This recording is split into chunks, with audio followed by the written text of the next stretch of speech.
Today we begin with something a little different. A world of concrete, steel, and silence.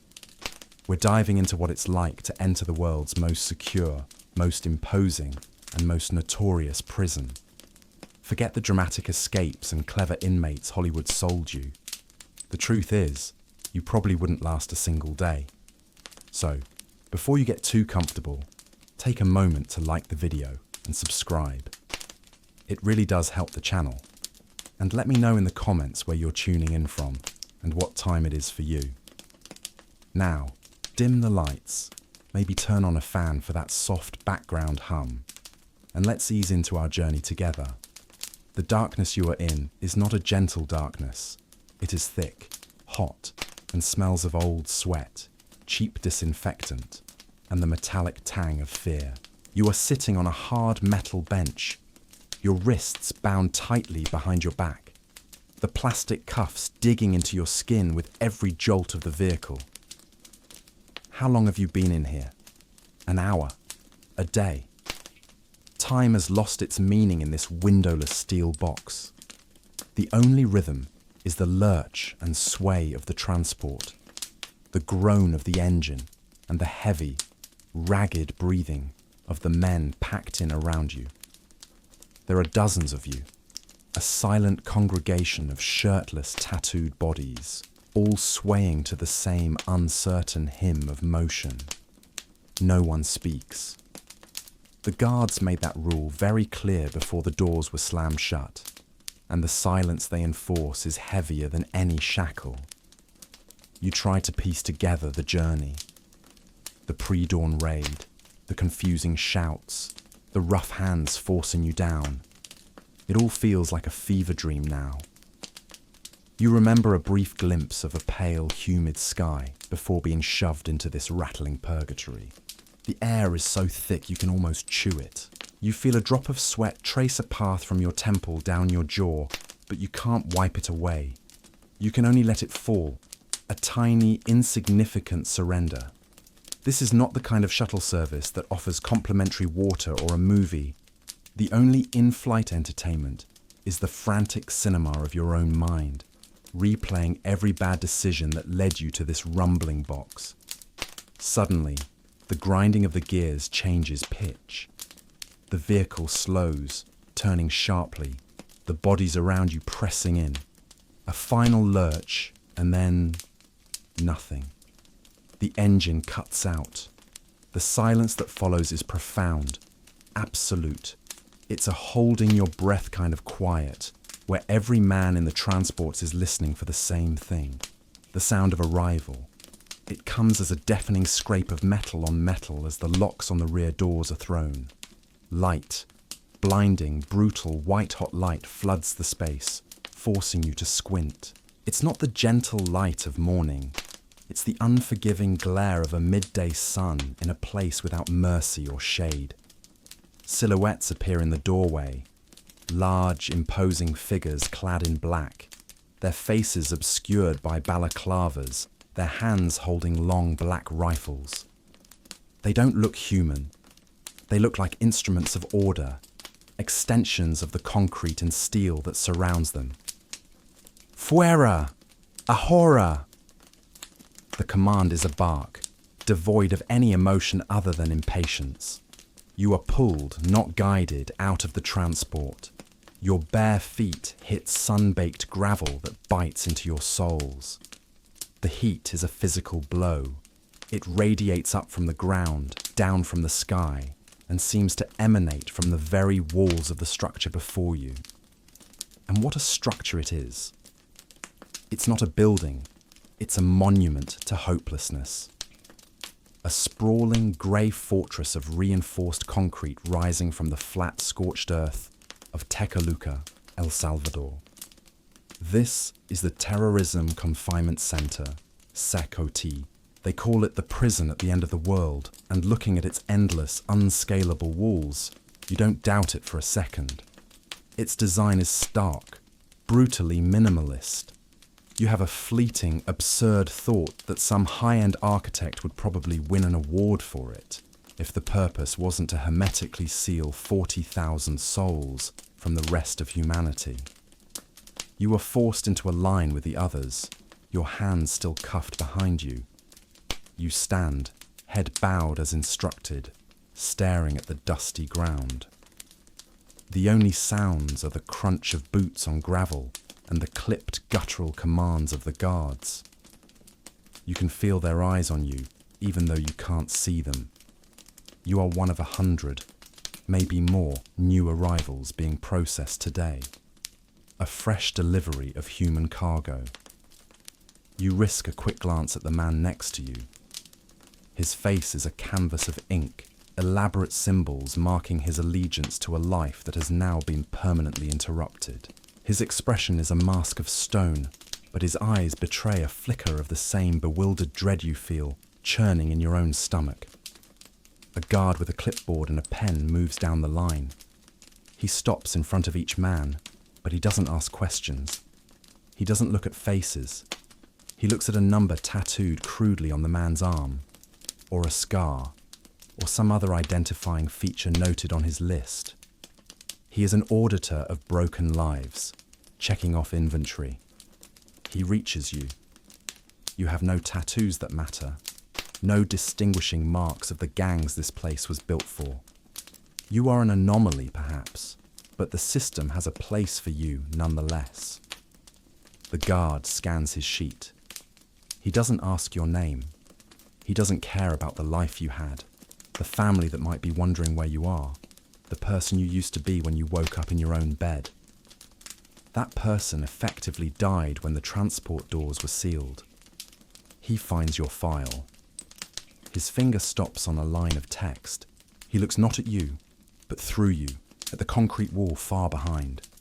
Cuatro, nueve, cinco, tres, 4, 9, 5, 3. He says the numbers slowly, deliberately, as if engraving them onto the air itself. He then takes a thick marker from his pocket, grabs your arm with a grip of iron, and writes the number onto your skin in big black strokes. 4953. It feels cold, obscene.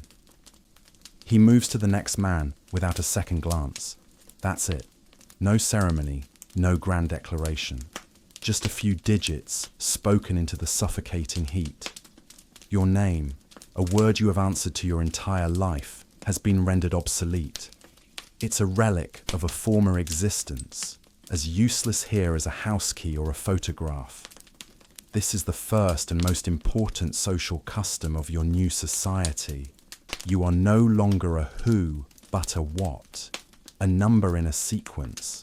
It's a surprisingly efficient piece of psychological engineering. A name connects you to a past and a future. A number anchors you to the immediate, unending present. You are 4953. You try the number out in your head. It feels foreign, like a borrowed coat that doesn't fit. But you know, with a chilling certainty, that you will learn to answer to it. You will have to. The line shuffles forward, a slow, silent march toward a series of massive steel doors. Each clang of a gate closing behind you is a punctuation mark at the end of a chapter of your life. You are moving deeper into the belly of the beast. The air changes, the smell of dust and sun giving way to a cooler, more sterile scent of bleach and painted steel. The world is shrinking, the vast, hot sky replaced by low ceilings and narrow corridors. Everything is designed to diminish you, to make you feel small and insignificant within the colossal machine of the institution. One can only imagine the conversations held by the men who designed this place, the cold calculus they must have employed to create an environment so perfectly devoid of hope. You are marching deeper into the machine, your bare feet cold against the polished concrete floor. The number on your arm feels like a brand. You are no longer the person who got on that transport. You are a collection of 4 digits, a blank slate ready to be entered into a new and terrible ledger. The journey into the dark, rattling box is over. A new journey through the labyrinthine corridors of CECOT has just begun. The corridor you walk down is a study in grey. Grey concrete floor, grey concrete walls, grey steel ceiling.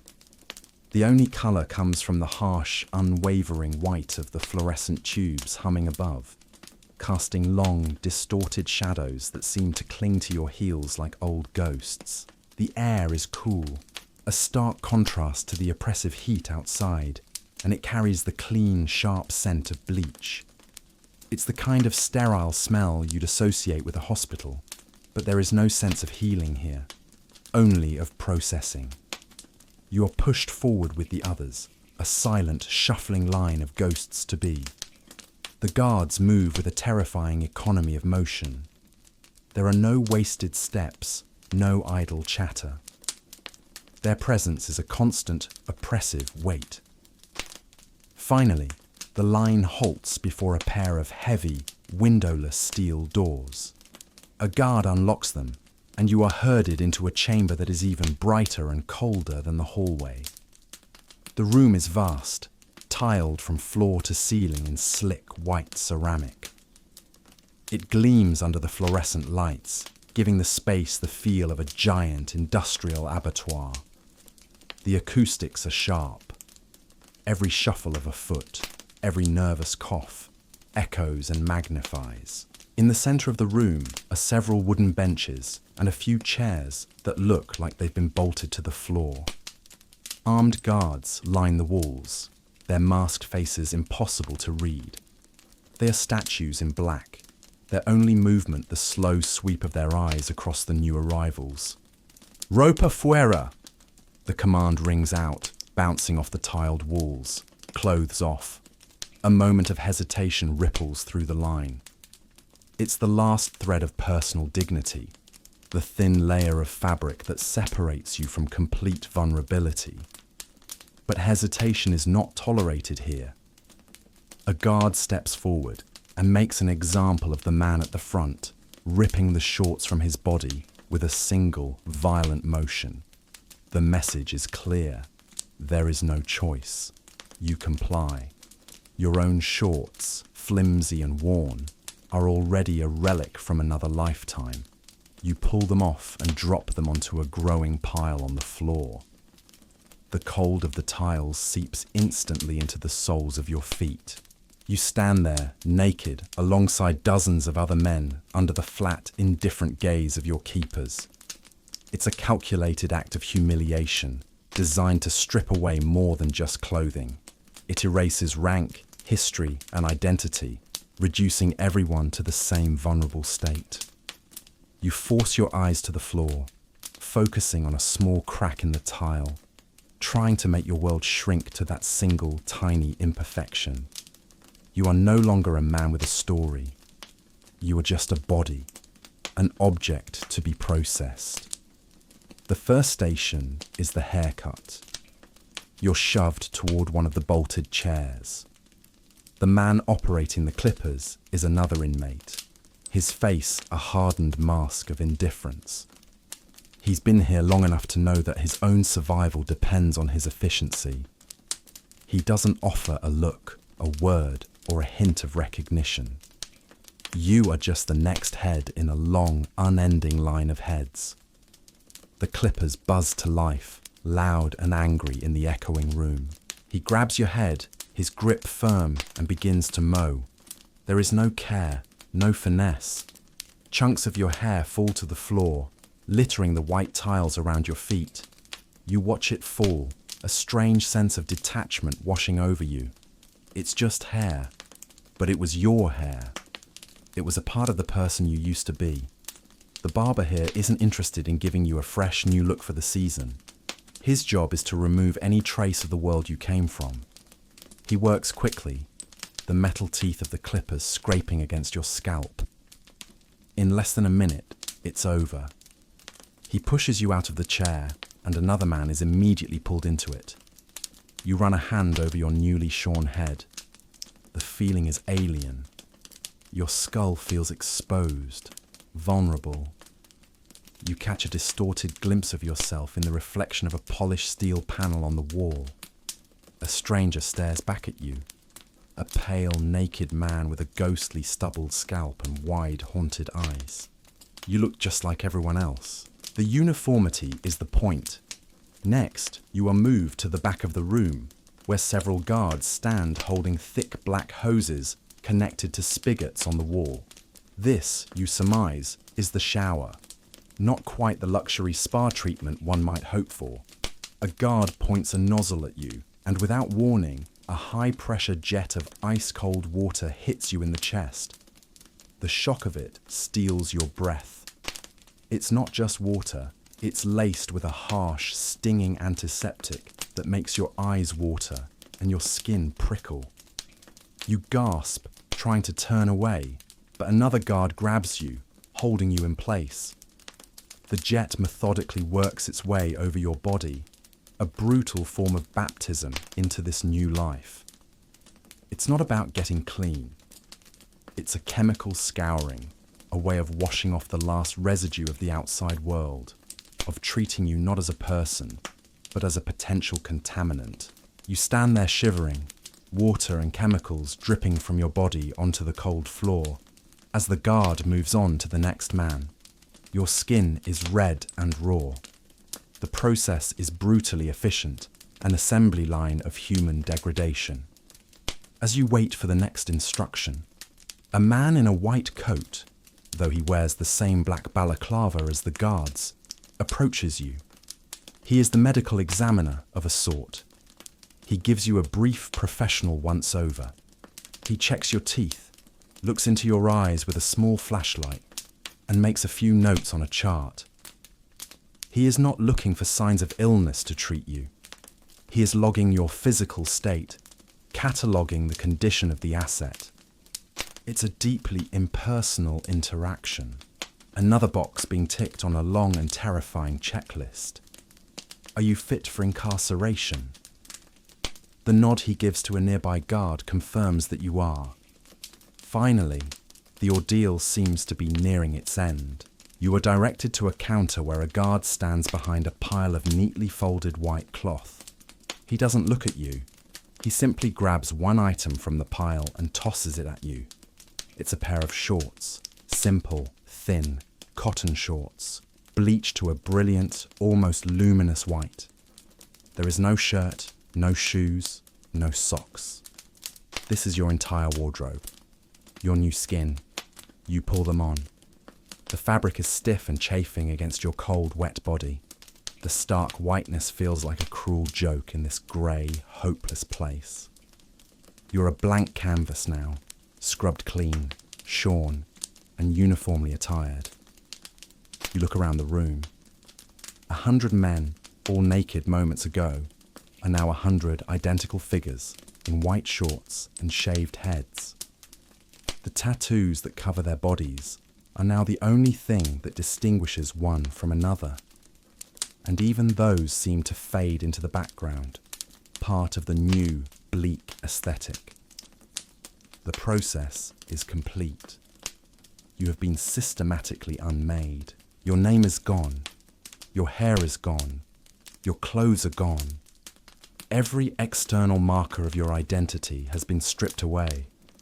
You wonder if a person can be truly erased, or if a ghost of who you were will always haunt this numbered body.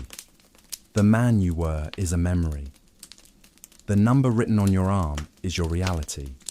You are 4953, and you are ready for your cell. The guards let you stand there for a few moments, a silent army of shivering, white-clad men. It feels like a deliberate pause, allowing the shock of your transformation to fully settle in. Then, another set of steel doors at the far end of the tiled room groans open, revealing another long, grey corridor. The march begins again. This walk is different. Before you were being processed, moving from one stage of erasure to the next. Now you have been fully remade in the prison's image. You are an inmate. This is the walk to your new home. Your bare feet slap against the cool, polished concrete in a soft, rhythmic patter, a sound multiplied by 100 until it becomes a strange, shuffling drumbeat. The only other sound is the occasional clipped command from a guard and the constant low hum of what must be a massive ventilation system. the building's mechanical lungs. The corridors are a labyrinth. You take so many identical turns that you lose all sense of direction within minutes. There are no windows, no landmarks, just endless stretches of grey concrete under the same sterile white light. It's a deliberate design, a form of architectural disorientation. You could never find your way out of here, not because the path is complex, but because every path looks the same. It feels less like a building and more like the inside of a massive, brutalist computer chip. You pass heavy steel doors, each with a small rectangular slot at eye level and a number painted in black. You are walking past the homes of other men, other numbers, already sealed away. You wonder what they see when they peer through those slots. Do they see your procession as a fresh batch of souls for the grinder? Or do they not even bother to look anymore? After what feels like an eternity, you arrive at a gate. Not a door, but a towering barrier of thick steel bars that rises from floor to ceiling. A guard unlocks it with a key that seems impossibly large, and you are led into a space so vast, it makes your breath catch in your throat. You have entered one of the main modules. The sheer scale is difficult to process. It's a colossal cavern of concrete and steel, soaring upwards for several stories. Tiers of cells rise on either side, stacked one on top of the other in a perfect, terrifying symmetry. The fronts of the cells are not traditional bars, but solid sheets of steel, perforated with small holes to allow for air circulation. This design is a feature of modern supermax philosophy. It prevents inmates from throwing things or easily communicating, atomizing the population into isolated units. Walkways with steel railings run along each tier, and the entire space is covered by a mesh of steel so thick it blots out any view of the ceiling. The air is thick with the smell of humanity, of sweat, of cheap soap, and an underlying metallic tang of confinement itself. The sound is a low, constant hum of murmuring voices, coughs, and distant, echoing clangs, the collective noise of thousands of men living in stacked cages. You are led up a concrete staircase, your bare feet cold and gritty. The guards march you along one of the upper tiers. Through the perforations in the cell doors, you can feel eyes on you. You don't see faces, just fleeting shadows moving in the darkness beyond the steel. You keep your own eyes fixed on the back of the man in front of you, a walking, breathing statue of white shorts and pale skin. Finally, your group stops in front of a particular door. A guard consults his list, then shouts a series of numbers. Cuatro, nueve, cinco, tres. He points at you. Then he points at the door. This is it. Another guard steps forward and unlocks the heavy door. It swings inward with a low groan. Dentro! Inside. You are shoved forward, stumbling over the steel threshold into the cell.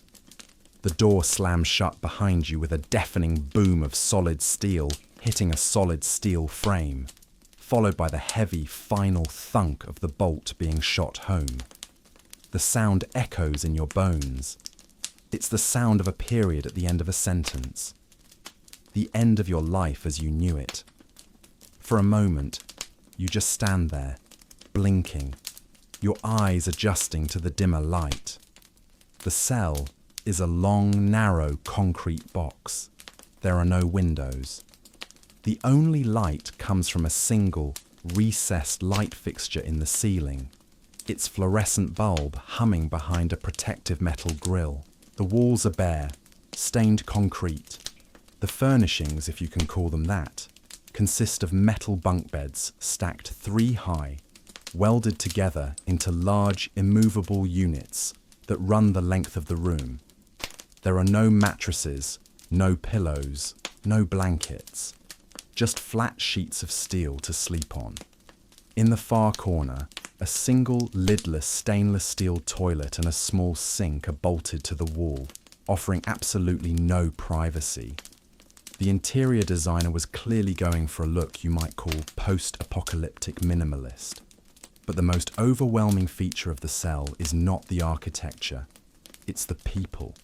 The space, designed perhaps for 20, holds at least 80 men. They are everywhere, sitting on the bunks, leaning against the walls, occupying every square inch of available floor space. They are all dressed in the same uniform as you, all with the same shaved head. A sea of pale skin, white shorts, and dark, intricate tattoos. When you entered, every quiet conversation stopped. Every head turned. You are now the subject of 80 silent, unblinking stares. The air is thick with unspoken assessment. They are reading you, dissecting you with their eyes. Who are you? Are you a threat? Are you weak? Are you prey? This is the first and most critical test, an unwritten social custom of this new world. Your response in these first few seconds will set the tone for your entire existence here. You remember a piece of advice an old-timer once gave a friend. Make yourself small. Don't challenge, don't posture, don't even make direct eye contact. Just find your space. You follow that advice. You keep your gaze low, scanning the floor for a patch of unoccupied concrete. You move slowly, deliberately, careful not to bump into anyone. You are the new element, the disruption, and your only goal is to blend in, to become part of the background as quickly as possible. You spot a small space on the floor next to the lowest bunk in the far corner. It's not much, but it's something. You walk toward it, your heart pounding a frantic rhythm against your ribs. You can feel the eyes of the other inmates following your every step. You reach the spot and slide down, your back against the cold steel leg of the bunk frame. You pull your knees to your chest, making yourself as compact as you can. You are claiming this tiny territory. You still don't look up. You stare at your own bare feet on the grey, dusty floor. The silence stretches on for what feels like an hour. Then, slowly, like a tide returning, the low murmur of conversation begins to swell again. A few men turn away. The initial inspection is over. You have passed for now by virtue of becoming invisible. You finally risk a glance upwards, peering through the spaces between the bodies. You see faces hardened by lives you can barely imagine, eyes that hold a terrifying emptiness, bodies covered in the iconography of the great gangs, the MS-13 and Barrio 18, a testament to the war that brought them all here. You realize this is not a room you are visiting. It is a box you will be stored in. And these men are not your roommates. They are your entire world now. Hours pass, or perhaps it's only minutes. Time moves differently in here, stretching and compressing like a strange accordion. You remain in your spot, back pressed against the cold steel of the bunk, knees drawn to your chest. You have not spoken. No one has spoken to you. But a silent, one-sided conversation has been taking place. You have been listening with your eyes, and the cell has been telling you its secrets. Your initial frantic fear begins to subside, replaced by a cold, sharp-edged focus. This is a class in social dynamics, more intense than any you could imagine. There's no textbook, but you get the feeling the final exam is a killer. You start by observing the geography of the cell, which is not defined by physical space, but by invisible lines of power. There is a man, no older than 30, who occupies the bottom bunk in the center of the room. It's not just a bunk, it's a throne. He lies reclined, one arm behind his head, perfectly at ease. He is not the largest man in the cell, nor the one with the most tattoos, but there is an aura of absolute stillness about him. No one enters the 2-foot space around his bunk without being summoned by a subtle flick of his eyes or a barely perceptible nod. You watch as another inmate, a wiry man with a spiderweb tattooed on his elbow, approaches the throne. He stops at the invisible border, his head bowed slightly. He murmurs something you can't hear. The man on the bunk doesn't answer for a long moment. He just stares at the ceiling, as if contemplating some great philosophical question. Then, he gives a small, dismissive wave. The wiry man backs away, his request denied. The entire interaction took less than 10 seconds, but it was a masterclass in authority. Power here isn't about shouting. It's about the ability to command silence, to make others wait. This is the first rule you learn in the silent language of the cell. Hierarchy is absolute. The social structure is as rigid and unyielding as the concrete walls. You can see it in the way men defer to one another, in who gets to lean against a wall and who must stand, in who has a sliver of space to stretch out, and who must remain coiled and tense. It's a kingdom with its own court, just with fewer velvet cushions and significantly more menacing face tattoos. You begin to notice something else, something that makes the hair on your arms stand up. You see the distinctive tattoos of MS-13, the joined devil horns of the letter M, the number 13, on the man who seems to be the leader. But then, across the cell, you see the unmistakable mark of their mortal enemies, Barrio 18. The number 18, often stylized with Roman numerals, is clearly visible on the chests and backs of several other men. In the world you came from, putting these two groups in the same room would be like mixing gasoline and fire. The result would be immediate, bloody, and final. But here, they coexist in a state of suspended animosity. They don't speak to each other. They don't acknowledge each other. They occupy different sides of the cell. A cold war fought with averted glances and stony silence. This forced cohabitation is one of the prison's most audacious experiments in control. The threat of the guards and the inescapable reality of these walls are the only things keeping this fragile, hateful peace. You realize you are living on a geological fault line where a single tremor could bring unimaginable violence. The second rule becomes clear: mind the borders. This applies not just to the invisible gang territories, but to personal space. Even in this suffocatingly crowded box, each man carves out a tiny, fiercely defended bubble of air. You watch a younger inmate, perhaps another new arrival, stumble while trying to navigate the packed floor. His hand brushes the leg of a seated man. The man doesn't flinch. He doesn't speak. He just slowly turns his head and fixes the boy with a look of pure, cold venom. The boy freezes, whispering an apology, and scrambles away. No words were needed.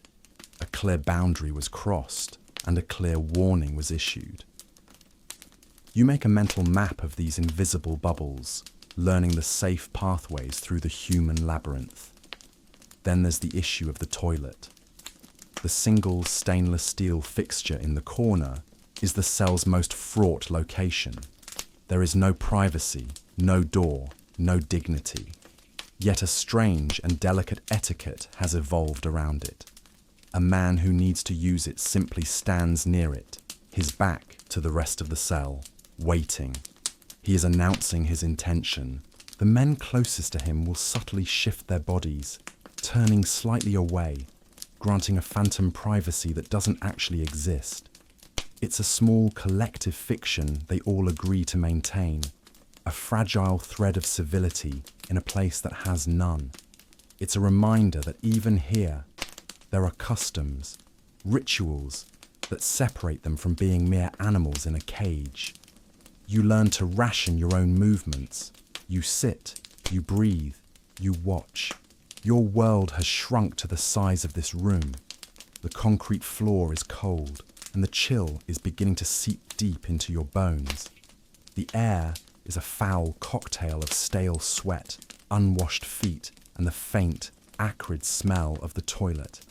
And underneath it all is the sound, the constant, low-frequency hum of 80 men breathing, murmuring in low Spanish, coughing, shuffling.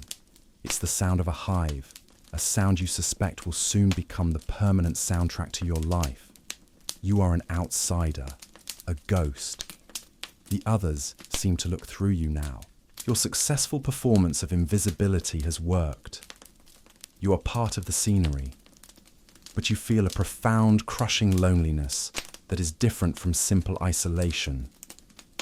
You are surrounded by bodies, yet you have never been more alone. These men are bound by shared histories, by gang affiliations, by crimes committed and prices paid. You share nothing with them but this box. One can only guess at the tapestry of alliances and old hatreds that fills the air in this room. You are learning the grammar of this place, a language written in posture, in glances, in the spaces between bodies. You begin to understand that the true walls of this prison are not made of concrete, but of silence and fear. And survival means becoming fluent in that silent tongue, understanding what is never said. Your life depends not on being strong, but on being observant, not on speaking, but on listening to the quiet. You lose track of how long you've been sitting on the cold concrete. The constant hum of the cell, the low murmur of voices, the oppressive stillness, it all combines into a timeless hypnotic state. Your body aches from the unnatural position, and a dull, gnawing emptiness has begun to grow in your stomach. It's a simple, primal signal of hunger, a feeling you've experienced 1,000 times in your life. But here, it feels different. It's a vulnerability, a weakness. Just as the monotony becomes truly unbearable, a new sound cuts through the thick air. It's a distant, rhythmic squeaking and rattling from the corridor outside.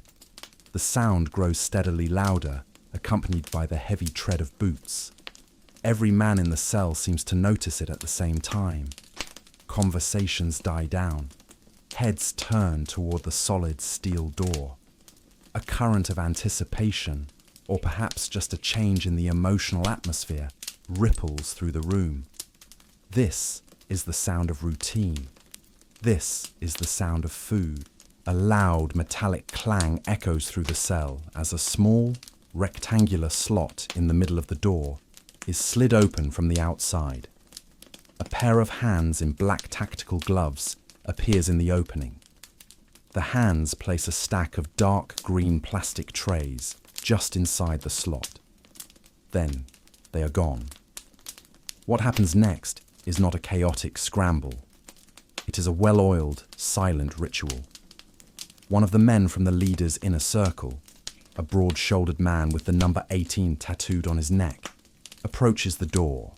He methodically takes the trays, one by one, and passes them to another man, who begins the distribution. The process is a perfect illustration of the cell's invisible constitution. The first tray goes, of course, to the man on the central bunk. He doesn't even sit up fully, simply accepting the tray with a quiet grunt of acknowledgement. His lieutenants are served next. Then, the rest of the established gang members on his side of the invisible border. After his faction is fed, another man, this one bearing the tattoos of the rival MS-13, approaches and takes the remaining trays. He serves his own small circle, and then the rest of the general population. There is no argument, no complaint about the order. This is simply how it is done. You watch this silent ballet of sustenance, and you understand that food here is not just about nutrition, it's about power. It's another tool to reinforce who is in charge and who is not. You, of course, are last. After every other man in the cell is holding a tray, the distributor looks over at you, his expression unreadable. He jerks his head, and you understand. You rise slowly, your joints stiff, and walk over to him. He shoves the final tray into your hands without a word. You turn and carry it back to your small space on the floor, guarding it as if it were a plate of gold. You finally look down at your first meal in CECOT.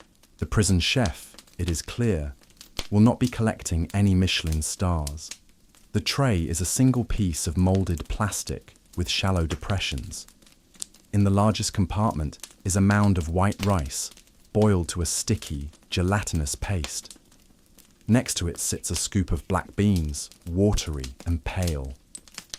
The final compartment holds a single, thick corn tortilla, looking more like a circle of beige cardboard than something edible. There are no utensils. It seems the less is more philosophy extends to the culinary arts here as well. The smell is faint, a weak, starchy aroma with no hint of spice or seasoning. It is the smell of pure function. You are hungry, desperately so. But your mind rebels against the sight of this colourless, formless mush. You watch the other inmates. No one speaks. The only sound is the soft, wet noise of men eating. They don't savour it. They don't linger. They use the tortilla as a makeshift spoon, scooping the rice and beans into their mouths with an efficient, almost mechanical motion. This is not dining. It is refueling. You tear off a piece of the tortilla. It's tough and cold. You scoop up some of the rice and beans and lift it to your mouth. The texture is the first thing you notice, a uniform, lukewarm paste. Then the taste, or rather, the lack of it. There is a hint of salt, a faint earthiness from the beans, but it's a ghost of a flavour. It's food that has had all joy, all character, systematically boiled out of it. This is a verifiable feature of the system. The diet is designed to be monotonous, providing just enough calories for survival and absolutely nothing for the soul. It's a psychological tool, another way to grind you down. You force yourself to take another bite, and then another. Your gnawing hunger overcomes your revulsion. You eat quickly, mimicking the men around you, trying not to think about what you're putting in your mouth. You are simply filling a void. You realize that hunger is a kind of noise, a loud, insistent alarm in your body. This food is not a feast, but a brief moment of quiet. You finish the last of the sticky rice, using your fingers to scrape the tray clean. You are still hungry, but the sharpest edge of the feeling has been blunted. In its place is a heavy, leaden feeling in your stomach. Once the meal is over, the ritual reverses itself.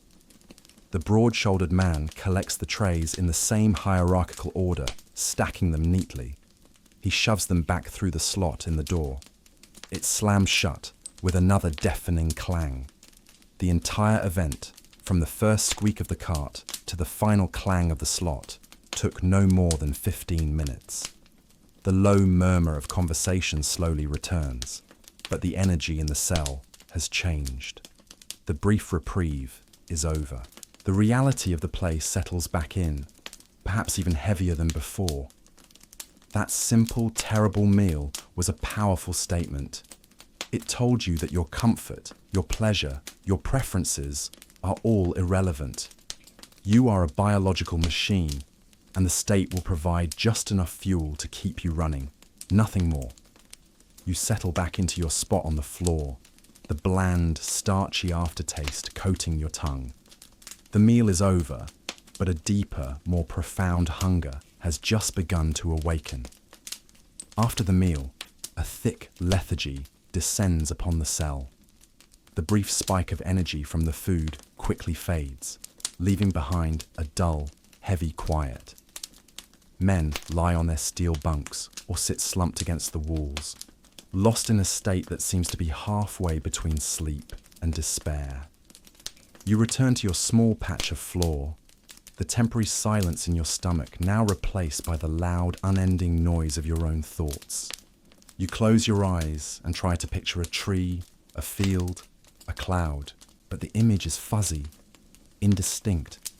like a photograph left out in the rain. The only reality is the grey concrete that surrounds you. Suddenly, a series of sharp metallic raps on the cell door makes you jolt. It's followed by a shouted command, the words distorted by the thick steel but the meaning unmistakable. Patio, modulo B, al patio. Yard time. A wave of movement energizes the room. Men rise from their bunks, a low murmur of anticipation rippling through the crowd. This is another ritual, another break in the soul-crushing monotony. The heavy bolt on the door is thrown with a loud crack, and the door swings open. The sight of the open doorway, of the corridor beyond, is both thrilling and terrifying. For the first time since you arrived, you are being let out. You are herded into the corridor, joining a river of men from other cells. The guards are more numerous now, their posture more tense. They line the walls, rifles held at a low ready, their masked faces tracking every movement. The river of white-clad bodies shuffles forward, a silent, disciplined procession. The sheer number of men is staggering. You are just one of hundreds, maybe thousands, all moving with the same purpose. It's like a massive school of pale fish being guided through an artificial channel. You expect to be led outside, into the sun and fresh air you've been craving. You imagine feeling the warmth of sunlight on your shorn scalp, of breathing air that doesn't taste of steel and recycled breath. But the corridor doesn't lead to an exit. It opens into another, even larger, interior space. This is the patio. The word is a mockery. It's an enormous concrete box, perhaps the size of a soccer pitch, with walls that soar 60 feet high. And there is a ceiling. It's a vast, intricate net of thick steel bars and heavy gauge mesh, stretched taut across the entire expanse. Through the tiny diamond-shaped holes in the mesh, you can see the sky. It's not a view, it's a suggestion. A distant, pixelated patch of brilliant, impossible blue. No direct sunlight penetrates this steel canopy. The light in the yard is diffuse, indirect, a kind of permanent twilight. The prison's architects have accomplished a truly diabolical feat. They have given you the sky, but taken away the sun. You'll be sure to mention the partially obstructed view in your final review. The space is almost completely empty. There are no benches, no weights, no basketball hoops. It's a blank slate of concrete. The prison's health and wellness program, it seems, is a bit Spartan. The only features are a few concrete water troughs in the centre, from which men are already drinking, cupping water in their hands. What do you do in a place like this? You look to the other inmates for a clue. The social custom of the yard reveals itself quickly. A great circular current of men is already in motion. Hundreds of them are walking, pacing the perimeter of the concrete box in a slow, steady, counterclockwise direction. It's a human whirlpool, a ceaseless, hypnotic procession. Some walk alone, lost in their own worlds. Others walk in small, tight groups of 2 or 3, their heads close together, murmuring in low, urgent tones. This is not just exercise, it's the prison's central nervous system. This is where information is exchanged, where messages are passed between cells, where the delicate, violent politics of this society are negotiated. You join the current. You fall into step behind a tall, gaunt man, and you begin to walk. The repetitive motion is a strange comfort. Left foot, right foot. The concrete is cool beneath your bare feet. You keep your head down, your eyes on the ground, making yourself just another anonymous part of the flow. You can feel the energy of the place, a low hum of controlled chaos. The hierarchies you witnessed in the cell are still in effect here, just on a grander scale. The powerful figures, the gang leaders, don't walk. They stand in groups along the walls, observing. Their stillness a stark contrast to the kinetic energy of the walkers. They are the sharks, and this is their tank. You continue your circular march, a single droplet in a human river going nowhere. You risk a glance up at the mesh ceiling again. A bird flies across the small patch of visible sky, a fleeting silhouette of impossible freedom. A pang of something sharp and painful, something you can only identify as hope's cruel ghost, twists in your gut. You begin to wonder if the sky is still the same colour you remember, or if your memory of blue has already started to fade to grey. The air is fresher here, but it's not fresh. It's just a larger volume of the same processed institutional air, with a faint, damp smell of rain on concrete, even though it is not raining. The sounds are different too. The low hum of the cell is replaced by the echoing slap of thousands of feet and the aggregated whisper of 100 conversations, all of it blending into a sound like a distant rushing waterfall. It's the sound of a society functioning in the most unnatural environment imaginable. You walk for what might be an hour. You lose yourself in the rhythm of it, your mind going blessedly blank. You are just a body in motion. It's a grim parody of a daily constitutional, a fitness trend taken to its most extreme and pointless conclusion. Then the signal comes, a loud piercing whistle from the guards.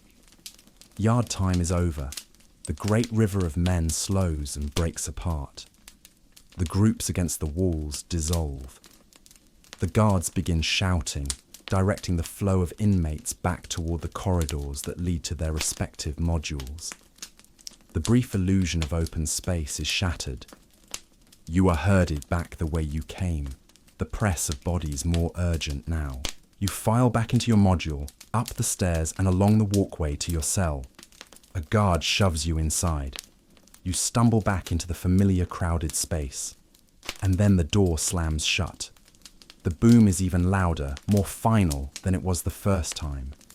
The return to the smaller box, after the brief freedom of the larger box, is a unique and exquisite form of psychological torment.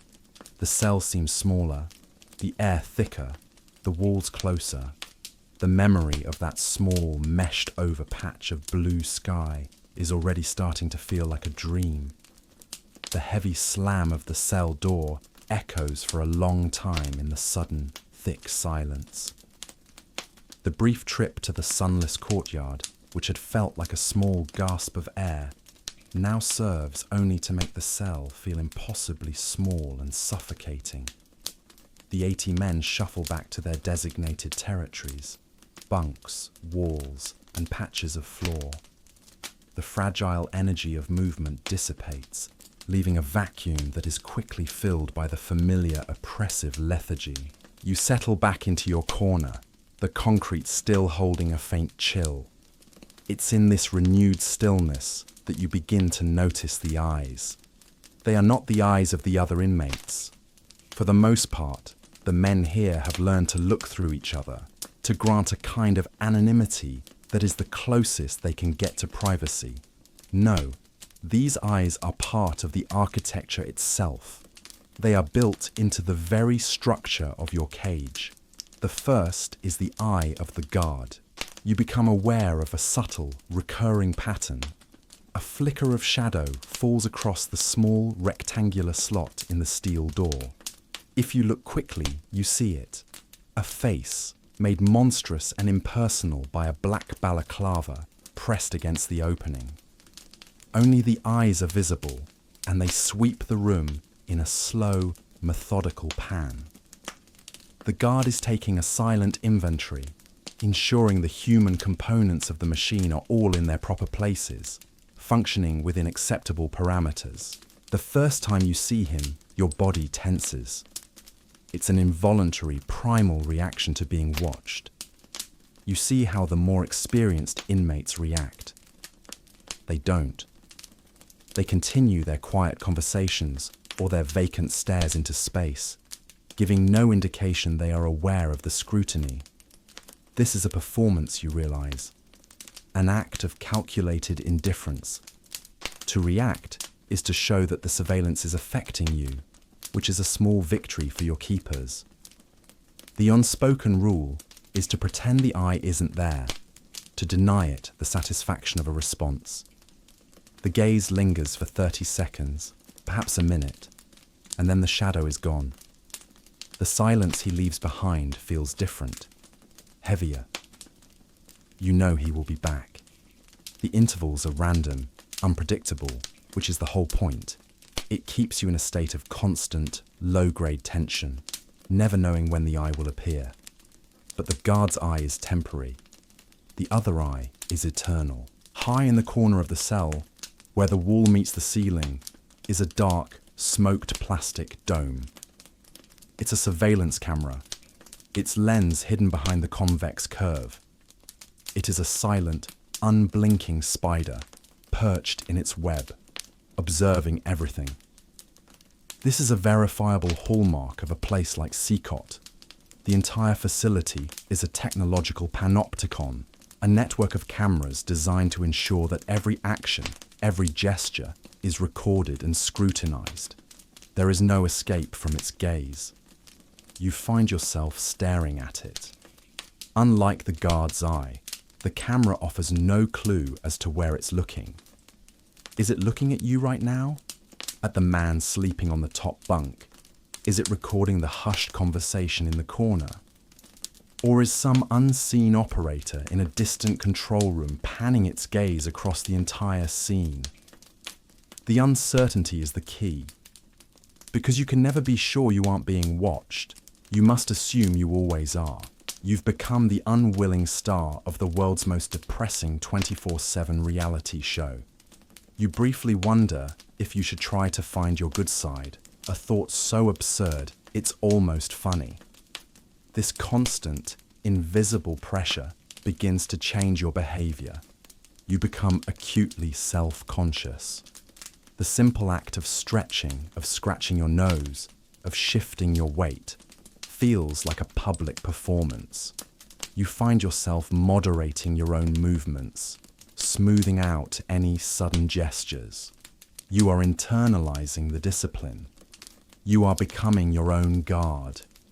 It's a deeply unsettling feeling, this colonization of your own mind by the institutional gaze. You never thought you'd miss the simple, profound privacy of a public restroom stall, but now it seems like the pinnacle of human dignity. You watch the other inmates and see that they have adapted in their own ways. They have learned the camera's subtle blind spots. A corner of a bunk might obscure a quick hand-to-hand exchange. A body turned just so can hide a whispered conversation. They operate in the margins of the surveillance, in the tiny visual gaps left by the system's design. It's a quiet, desperate game of cat and mouse, played out in millimeters and hushed tones. They perform compliance for the camera, their bodies slumped in apparent lethargy, while their eyes dart and communicate 100 things the lens will never capture. As the hours crawl by, the weight of the unblinking eye grows heavier. You start to feel that the walls themselves are watching, that the concrete has memory and is recording every moment of your slow decay. There is no privacy for your fear, no solitude for your despair. Every emotion you have feels like it is on public display, an exhibit in a museum of human misery. You are no longer a private individual with an inner life. You are a subject, a data point, an image on a screen in a control room miles away. You try to find a way to rest, to lie down on your small patch of concrete. But how do you sleep when you know you are being watched? The very act of closing your eyes feels like a surrender, leaving you totally vulnerable to the gaze. You lie on your side, facing the wall, trying to create a tiny artificial barrier between you and the camera. But you can still feel it there, a cold, electronic presence in the room. You can almost hear its faint, high-frequency hum. Even in the darkness of your own closed eyelids, the unblinking eye of the machine is there, forever watching, forever recording. The afternoon stretches into a vast, grey desert of time. You have done nothing but sit, breathe, and watch. Your muscles have grown stiff, and your mind, starved of any real stimulus, has started to turn in on itself, chewing on the gristle of memory and regret. You begin to understand that the idleness is not a reprieve. It's a weapon. It's a void designed to be filled with hopelessness. Just when you feel you might fragment from the sheer crushing weight of inaction, the sound comes again. The clang of the bolt, the groan of the door, the barked commands of the guards. This time, the word is different. Trabajo! Work. Once again, you're part of a shuffling river of white, but this time you are led in a new direction, down a different set of identical corridors. The procession is just as silent and orderly as before, the guards just as tense. You are taken to a part of the prison you haven't seen, one that feels more industrial. The air here has a different smell, a dry, dusty scent of old machinery and stale ozone.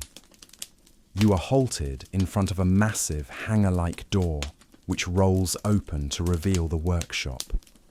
The room is immense, a cavern of grey concrete and steel rafters. Long, heavy wooden tables are arranged in dozens of perfect rows with simple backless benches on either side.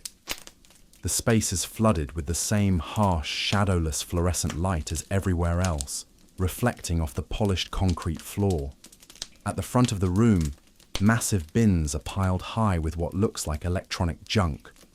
Old computer keyboards, telephone handsets, discarded circuit boards, and tangles of multicoloured wires. It looks like the sad, forgotten graveyard of a bygone technological era. You are filed in and assigned a spot at one of the benches, shoulder to shoulder, with other inmates. A guard walks to the front of the room and stands before a table. He doesn't speak. He simply picks up a small green circuit board and, with a practiced motion, uses a simple prying tool to pop a small black microchip from its centre. He drops the chip into a small bucket and the board into a larger one. He repeats the motion 3 times, slowly and deliberately. That is the entirety of your training. Large crates of the circuit boards are dumped at the end of each table. They are passed down the line, along with the simple metal prying tools. The work begins. There is no starting gun, no shouted command. A silent, collective understanding ripples through the room, and hundreds of pairs of hands begin the same, simple, repetitive task. Pry, drop, pry, drop. You pick up your first board. It feels light and brittle. You find the chip, place the tool under its edge, and push. It pops off with a faint, unsatisfying snap. You drop it into the small bucket by your feet. You pick up another board, pry, drop, and again, and again. The rhythm is established within the first minute. It is the rhythm of pointlessness. Your new job description, you think with a grim internal smile, is artisanal deconstruction specialist. This is the nature of the labour here. It is not about creating something of value. It's not about teaching a trade. It is about control. The official philosophy, you've heard, is that prisoners must work to repay their debt to society. But looking at this task, you understand its true purpose. It is to occupy your hands and, more importantly, to occupy your mind, to harness your mental energy to a task so monotonous, it erodes the very capacity for independent thought. It is a war of attrition against the soul. You glance at the men around you.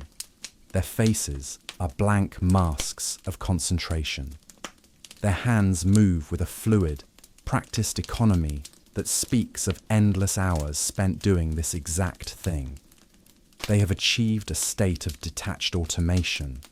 their bodies performing the work while their minds have retreated to some deep, inaccessible place. This is the unspoken etiquette of the workshop you must quickly learn. You do not look up. You do not speak. You do not pause. You simply become part of the machine. Your entire world shrinks to the few inches of bench space in front of you, to the green board, the black chip, and the simple, repeated motion of your hands. An hour passes. The only sounds in the vast room are the collective scrape and snap of plastic and metal, and the soft thud of millions of tiny components dropping into buckets. It's a strange industrial symphony of futility. Guards patrol the aisles, their black boots silent on the concrete. They don't need to shout or intimidate. Their mere presence is enough to maintain the steady, relentless pace. Your fingers begin to ache. The sharp edges of the boards create tiny nicks on your skin. Your back throbs from leaning over the table. But the physical discomfort is nothing compared to the mental strain.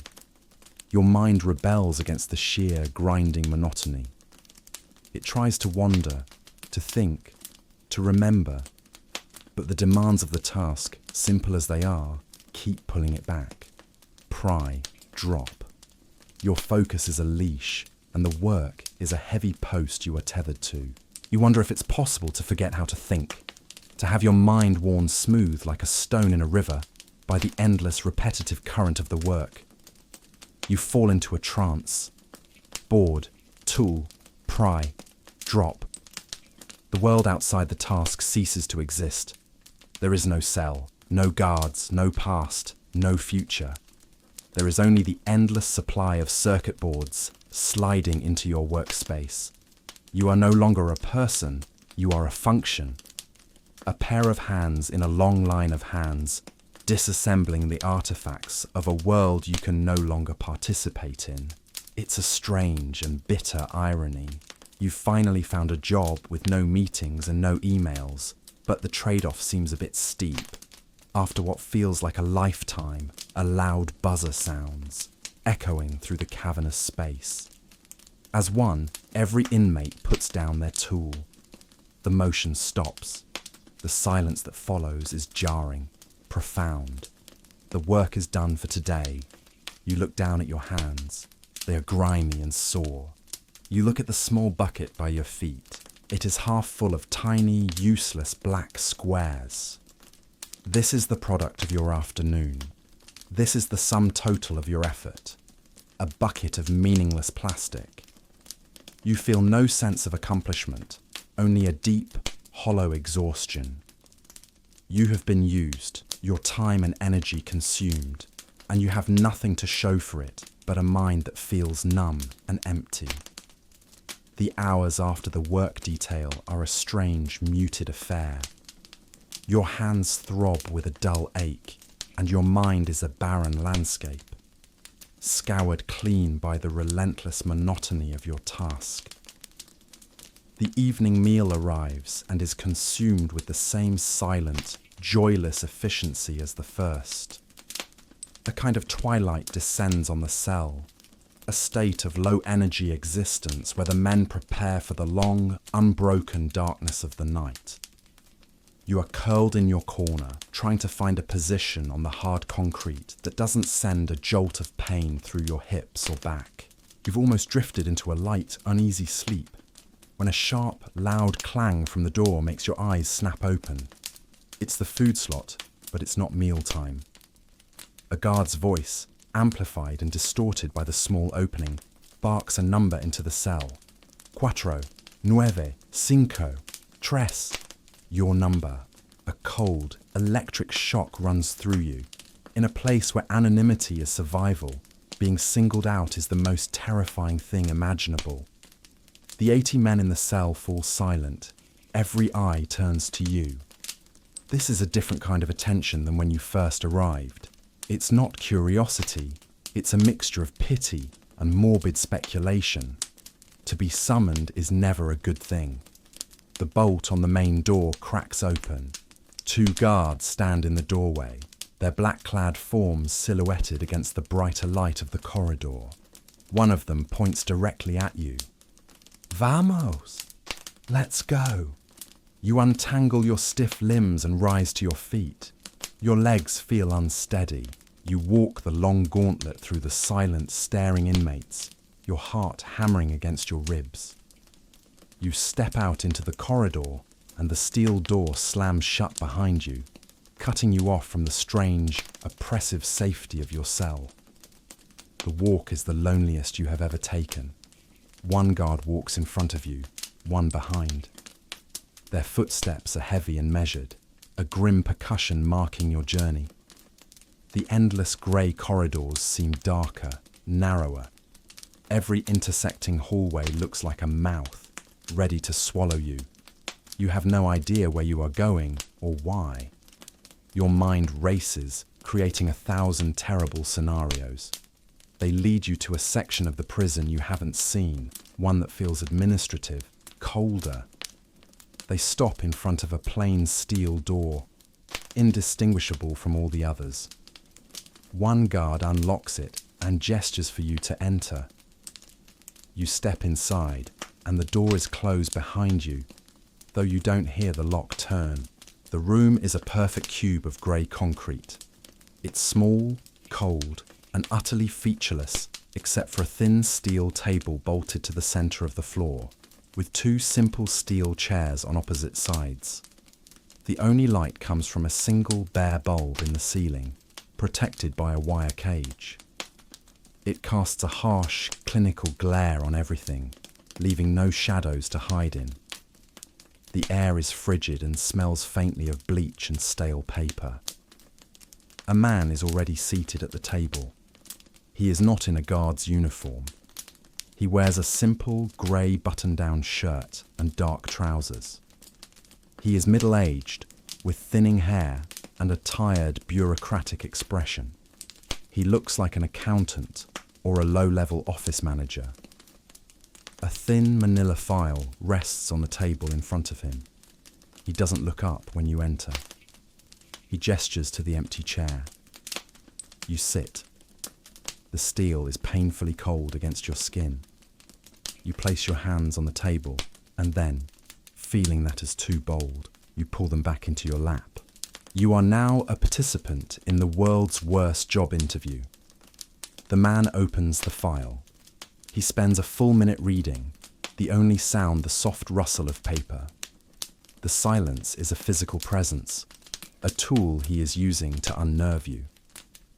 Finally, he looks up. His eyes are flat, devoid of any emotion. Name, he says. His voice is a monotone. You hesitate, then tell him your name. He glances down at his file, then back at you. A faint, almost imperceptible smile touches the corner of his lips. No, he says, his voice patient, as if correcting a slow child. Your number is 4953. We will use that. He's not asking a question. He is stating a fact. He is calibrating you, reminding you of the new reality. Yes, you whisper. Your voice sounds thin and weak. You are 4953, he repeats. Were you arrested on March 12th at the address located at 14 Calle Poniente? He knows the answer. He is reading it from the page. Yes. And you were in the presence of two known associates of the Salazar Locos clique. I don't know who they were. He ignores your answer completely, as if you hadn't spoken. He makes a small check mark on the paper with a pen. Your mother's name is Elena. Yes. The questions continue like this for what feels like an hour. They're a dry recitation of the facts of your former life, a life that now feels like it belonged to someone else. He asks about your job, your education, your family, but his tone robs the details of any personal meaning. He transforms the story of your life into a sterile, administrative record. It's a process of psychological dissection. He is showing you that everything you were, everything you thought was private and important, is now just information in a file that he owns. He is not trying to break your will because he assumes you no longer have one. He is simply verifying the data. He is confirming that you, the biological entity sitting before him, are correctly matched with the file labelled 4953. He pauses, leaning back in his chair.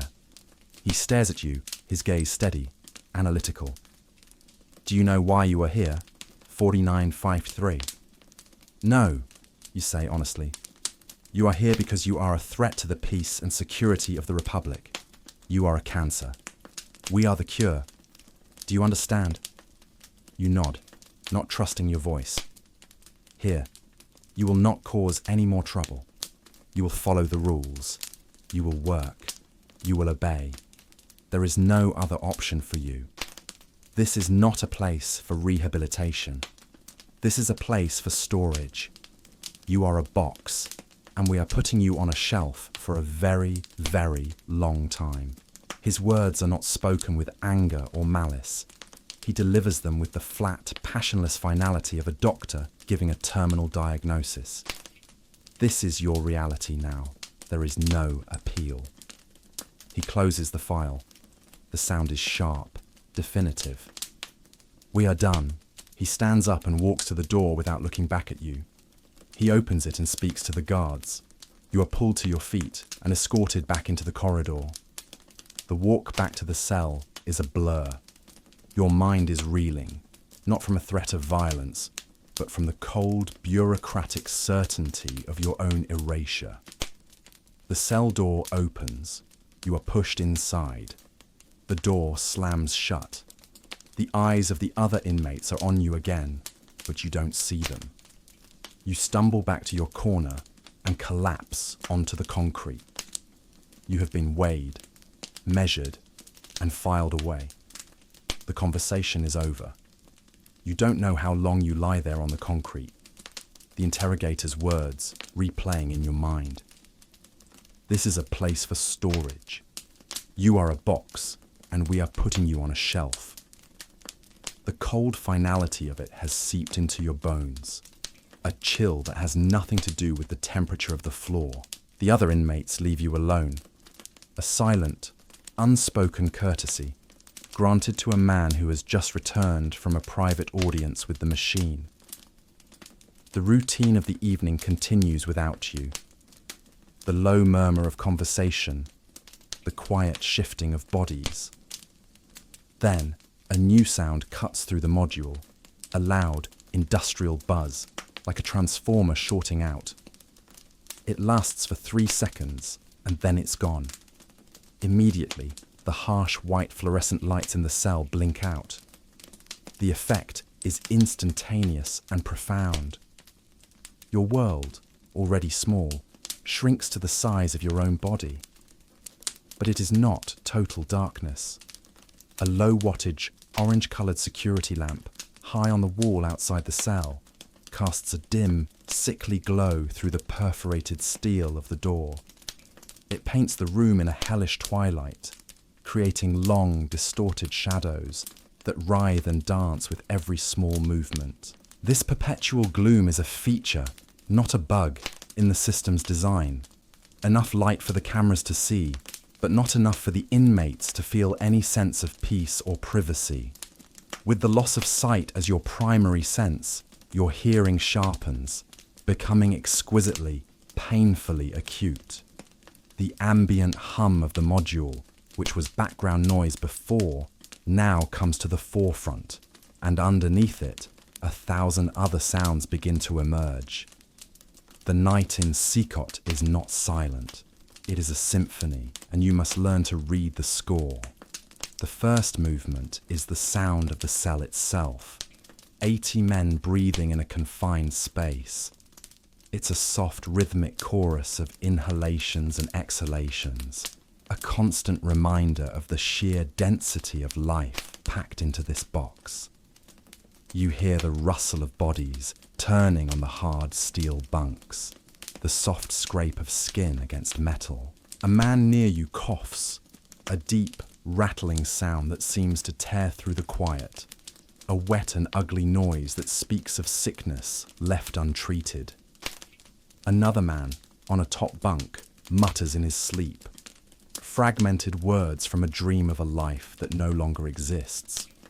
Each sound is a small, intimate portrait of another man's existence, yet the collective effect is overwhelmingly impersonal. The second movement comes from beyond your walls. It's the sound of the module, the great concrete echo chamber. A sudden frantic shout erupts from a cell a few tiers down. The words are indistinct, a raw cry of pure anguish or rage. It is answered not by guards, but by an immediate chorus of other shouts from other cells. Kalate! Shut up! A brutal self-policing action to maintain the fragile quiet. The original shout is choked off, and the silence that follows is more menacing than the noise it replaced. Later, you hear a different sound. A soft, rhythmic tapping. Someone, somewhere, is banging a plastic cup against their steel door. Tap, tap, tap, tap. It's a lonely, desperate Morse code. A message sent out into the void with no expectation of a reply. It is the sound of a mind clawing at the edges of its own sanity, trying to make a mark, any mark, on the profound and crushing emptiness. And then there is the most human sound of all. From a cell nearby, you hear a man begin to weep. It is not loud or dramatic. It is a quiet, choked, hopeless sound. The kind of crying a man does when he believes no one can hear him. But here, in this acoustic fishbowl, every sound is public property. This is the unspoken rule of the night. You hear everything, and you ignore everything. The man's sobs are a private agony made public, and the collective response of the hundreds of men who can hear him is to pretend they are deaf. To acknowledge his pain would be to acknowledge your own, a vulnerability no one here can afford. It's a lesson in the brutal etiquette of survival. You must build walls inside your own mind, learning to hear without listening. You lie on the cold floor, the concrete seeming to leach the very warmth from your body. The prison's version of nightlife, you think, has a rather grim ambience. You try to arrange your body into a position for sleep, but it's impossible. The concrete slab offers all the lumbar support of, well, a concrete slab. You close your eyes, but the symphony continues inside your head. The coughs, the whispers, the distant, lonely tapping, the choked back sobs. You realize the night is not an absence of light, but a presence of a different kind. A living darkness that breathes with the collected sorrow of thousands of men. It is the time when the prison speaks in its truest voice, when the daytime facade of order and control cracks just enough to let the raw, human misery seep through. You are no longer just an inmate. You are an unwilling audience to a nightly opera of despair. And you know, with a chilling certainty, that you will not sleep tonight. You will only listen. The night wears on, a slow, viscous river of darkness. You have given up on the idea of sleep. Your body is a leaden weight of exhaustion, but your mind is a vigilant sentry, unable to stand down from its post. You lie with your eyes open, staring into the dim, orange-tinted gloom, cataloguing the sounds of the nocturnal symphony as if they were constellations in a strange new sky. The weeping has stopped. The tapping has ceased. All that remains is the soft chorus of breathing and the occasional, violent interruption of a racking cough from a man on a bunk across the cell. You've been listening to him for hours. It's a deep, wet, painful sound. The cough of a man whose lungs are full of broken glass. Each fit leaves him gasping, his ragged breaths echoing in the quiet. He is a metronome marking the slow, agonizing passage of the night. You feel a detached, abstract pity for him, the kind you might feel for a suffering animal you can do nothing to help. The cell has reached its quietest point. the deep stillness of the pre-dawn hours, when the veil between worlds feels thin. It is in this profound quiet that you see it. The coughing man is seized by another, more violent paroxysm than any before. His whole body, a frail silhouette in the gloom, convulses on the steel bunk. The fit goes on, a desperate, breathless battle for air that ends in a series of weak, pathetic gasps. The silence that follows is heavy, charged with the ghost of his suffering. You expect nothing to happen. You expect the other 78 men in the cell to continue their performance of deafness, to remain wrapped in the unwritten code of indifference. But then, you see a shadow detach itself from a lower bunk on the other side of the room. It's one of the leader's lieutenants, the broad-shouldered man with the number 18 tattooed on his neck, the one who distributed the food trays. In the harsh light of day, his face is a mask of brutal authority. He is the last person you would expect to show any sign of compassion. He moves with a liquid silence that is terrifying in its own right. He is a predator, and this is his natural environment. He doesn't make a sound as his bare feet pad across the concrete floor. You hold your breath, assuming this is the prelude to some act of violence, a punishment for the man who dared to disturb the night's quiet. But he doesn't move toward the coughing man. Instead, he glides to the stainless steel sink in the corner. You hear the faintest whisper of running water, a sound he muffles with his hand. He is wetting a piece of cloth. You can't see what it is, maybe a piece torn from the hem of his own white shorts. He turns, and in the dim orange light, you see the faint glint of moisture on the fabric in his hand. He then moves toward the sick man's bunk. He flows through the cramped, body-filled space like smoke, his movements economical and precise. He stops beside the bunk where the man lies gasping. He reaches out a hand. He doesn't speak. He doesn't touch the man. He simply holds out the damp cloth. For a moment, nothing happens. Then, a hand emerges from the shadows of the bunk and takes the offered cloth. The sick man presses it to his forehead, his breath steadying slightly. The broad-shouldered lieutenant watches for a single brief second, then turns and melts back into the darkness, returning to his own bunk as silently as he left. He lies down, and the shadow becomes just another sleeping form. The entire event took no more than 20 seconds. It was a ghost of a gesture, so quick and quiet that if you had blinked, you would have missed it. You lie perfectly still, your mind struggling to process what you have just witnessed. It was an act of profound, secret, and dangerous kindness. Dangerous because compassion is a currency that has no value here. In fact, it is a liability. It is a weakness to be exploited. This is why it was done in the dead of night, under the cover of a silence that was both its shield and its accomplice. It was a transaction of pure humanity, performed outside the prison's brutal economy of power and fear. The cell's informal healthcare plan, you think, is shockingly efficient, though it seems to specialize in a single treatment. This tiny, almost invisible act is a crack in the monolithic facade of this place. It doesn't let in any light. It doesn't offer any hope of escape or of a better future. But it reveals that the inner landscape of this world is more complex than you imagined. You had assumed these men were monsters, that the brutal conditions had stripped them down to their most primal, selfish instincts. But you were wrong. It is a reminder that you can cage a man, you can number him and strip him of his name, but you cannot always extinguish the ghost of the person he once was. The coughing man's breathing is easier now.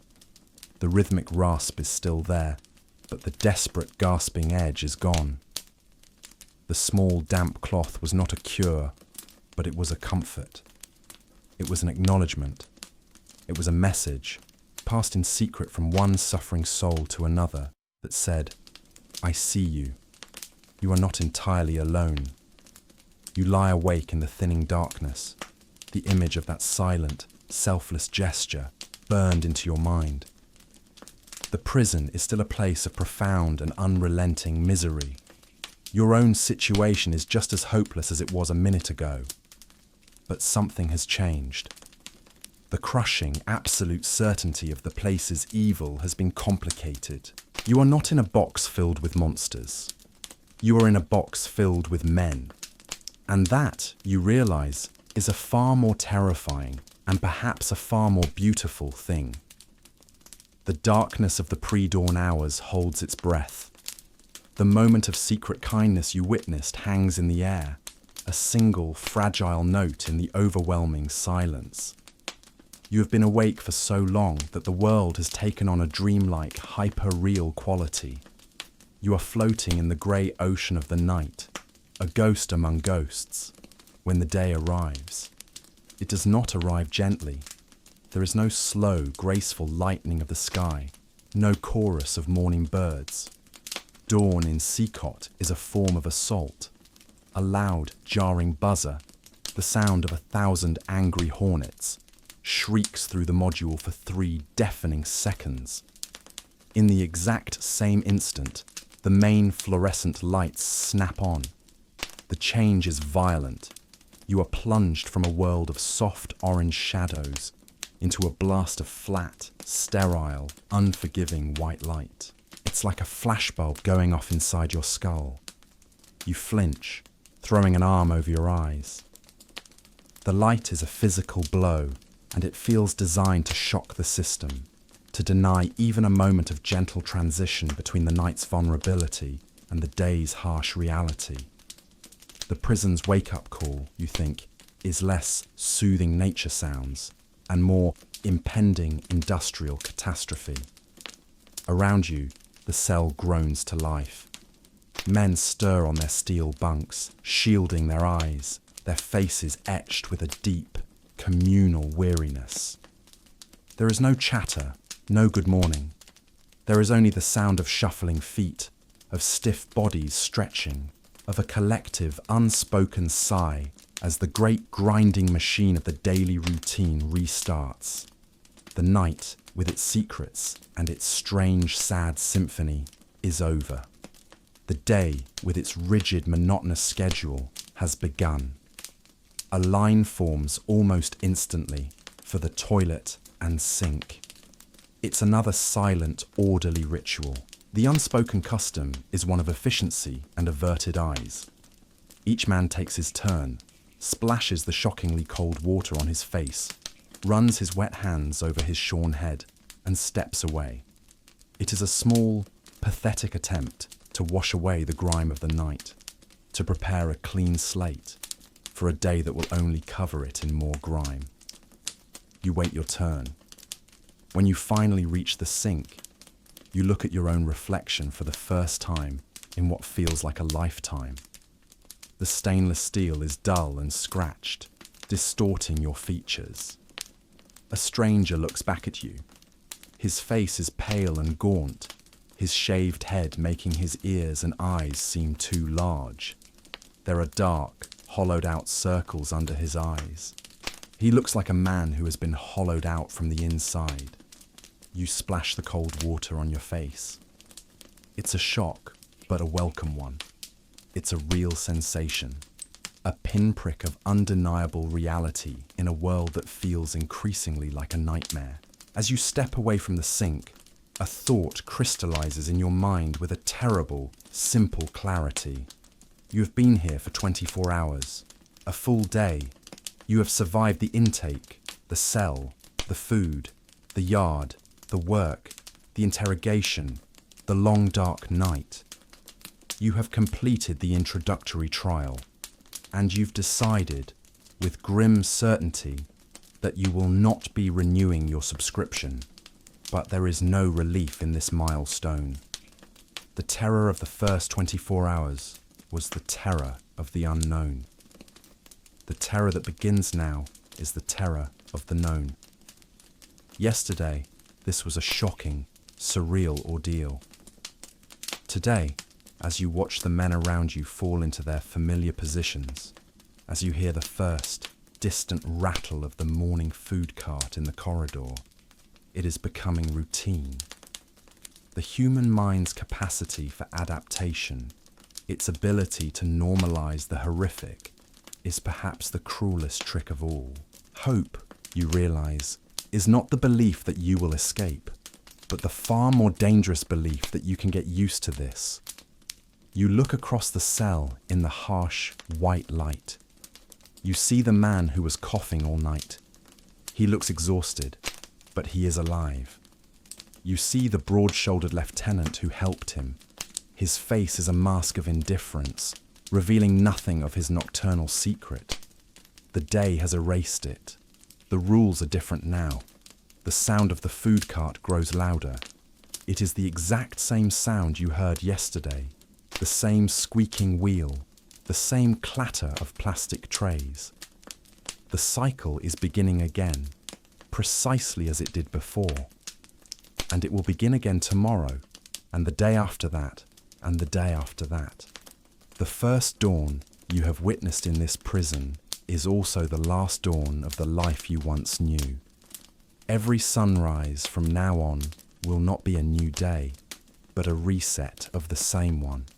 An endless loop of grey walls, steel doors, and silent suffering. Your name is no longer important. Your number is 4953. This has been a record of your first 24 hours in the prison at the end of the world, and as the food slot clangs open, your second day, and every day thereafter, officially begins. And so, your journey of 24 hours inside those grey, unyielding walls comes to a close. The clang of the food slot, the hum of the fluorescent lights, the low murmur of the cell, these sounds begin to recede now, fading into a soft, distant echo. You can feel the cold of the concrete floor leaving your body, replaced by the warmth and comfort of your own bed, in your own quiet and peaceful room. The story is over, but for inmate 4953, the routine has just begun, a wheel turning on an endless road. But that is his story to carry, not yours. Your only task now is to let it all go. Let the images of the steel mesh sky and the silent watching camera dissolve into the gentle darkness behind your eyelids. Let the quiet of your own space be your only reality. There is nothing else you need to do, nothing else you need to think about. Just feel the gentle weight of your blankets, listen to the soft rhythm of your own breathing, and allow yourself to drift away. Just breathe and sleep.